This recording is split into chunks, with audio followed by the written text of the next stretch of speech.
Okay, so we're going to cover keys and addresses today.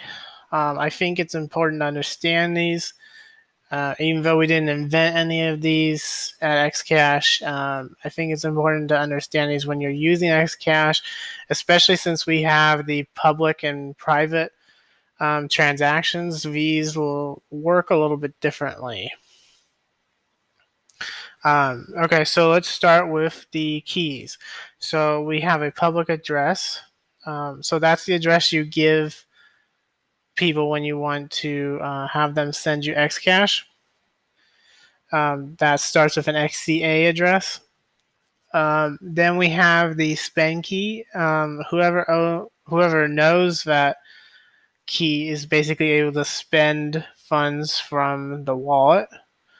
The view key is basically whoever knows that key is able to actually decode all of your private transactions. So it's more of a legacy type key because there's different proofs now that can decode one transaction instead of all the transactions. And then we also have public transactions so that you don't have to have some transactions decoded. And then the seed words are basically 25 words, and they're a combination of the public address, the view key, and the spend key. And it's just an easier way to import a wallet, essentially, is what they're used for, because there's two ways in the wallet you can import or you can restore from keys, and you'd have to type in your public address, your view key, and your spend key. Or you can just restore from deterministic wallet, and all you have to do is provide the 25 words, and it can calculate the public address, the view key, and the spend key from the 25 words. So essentially, it's just a compact version of the three combined. So basically, the only one you actually want to share is the public address.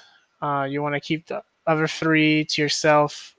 Now, even the public address doesn't actually ever need to be shared technically. And we're going to talk about that on the next part, the addresses. So there's addresses that start with an XCA, an XCB, or an 8. The XCA we already talked about. That's the public address you give people when you want them to send you Xcash. The XCB, so let's talk about payment IDs. So payment IDs are basically just data that's sent with the transaction, so you can know who paid you. So essentially, at first there was just a regular, it's called long style payment ID. It's 64 hexadecimal characters. And what that does is it allows you to identify who paid you because this is a private blockchain. And a good example of this is let's say you have three people. They all need to pay you $5 in Xcash. So let's say you tell them, okay, today pay me the $5. So then you get two transactions for $5 in Xcash, but you don't get the third one. Then you ask all three people, did you pay me? And they say, yes, I paid you the $5 in Xcash. So how would you be able to tell which one didn't pay you?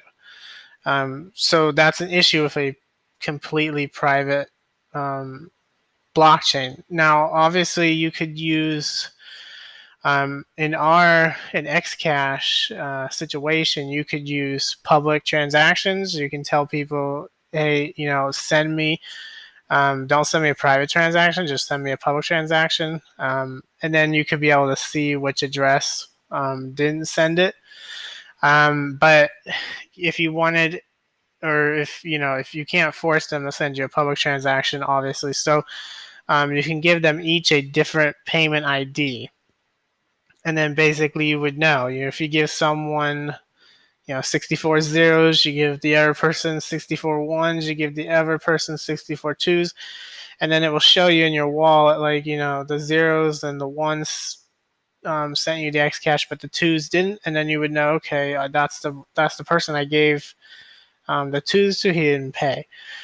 Eventually, it was changed from 64 characters to 16 characters, and also encrypted. It was a little bit shortened, and it was encrypted because there was privacy concerns with the actual data just being in the transaction. So this is where an XCB address comes in. So an XCB address uses the newer 16 character encrypted payment ID, and that's all it is. An XCB address is a wrapper essentially for the XCA address and the payment IDs. So literally, if you want to like write an equation, XCB would equal XCA plus encrypted payment ID.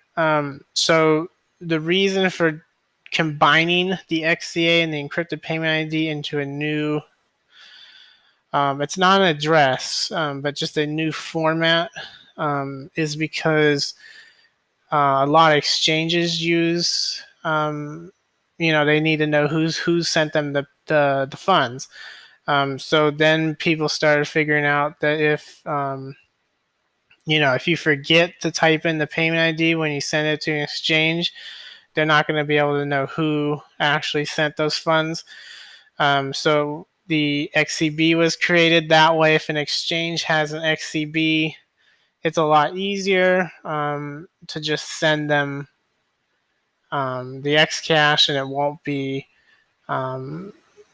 it won't give you the chance to forget to include the payment ID because the payment ID is included. XCB addresses, one note on this, are not actually real addresses, which is why I called them like a wrapper, an equation of XCA plus encrypted payment ID equals XCB. If you send a public transaction to an XCB, you can find that it converts it to the XCA plus the payment ID. So now the last type of addresses are the ones that start with an 8. These are called subaddresses. So eventually it was realized that maybe it's even more private if we don't even have to ever give anyone our real XCA address. And we can just give them a different address. So these are called subaddresses, and subaddress is basically just think of it as, it's not a throwaway address, but think of it as a throwaway address where essentially, go back to the example where we have to pay, or 3 people have to pay us. In this case, it makes it much more private to say, okay, I generate 3 subaddresses. I give each person a different subaddress, and then they send me the Xcash. I'm still able to tell who did or who did not send me the Xcash because of the different subaddresses. But the added benefit of using this is no one ever had to or needed to know my XCA address. So my real address is hidden, and I'm still receiving funds from people. So the privacy on this really works well for Xcash in particular because, you weren't able to basically figure out anything really from an XCA address on a completely private CryptoNote blockchain. But with public transactions, you can see the public transactions, obviously, of an XCA address. So this works out well because if you give, and this is a real address, if you send a public transaction to a sub address, it will actually show the sub address. So this works out really well for privacy on Xcash in particular because you can keep your XCA address free of any public transactions. And then if you want to receive public transactions, you can just give people the sub address, and then each sub address, if you give 3 people 3 different sub addresses, then basically if you, basically every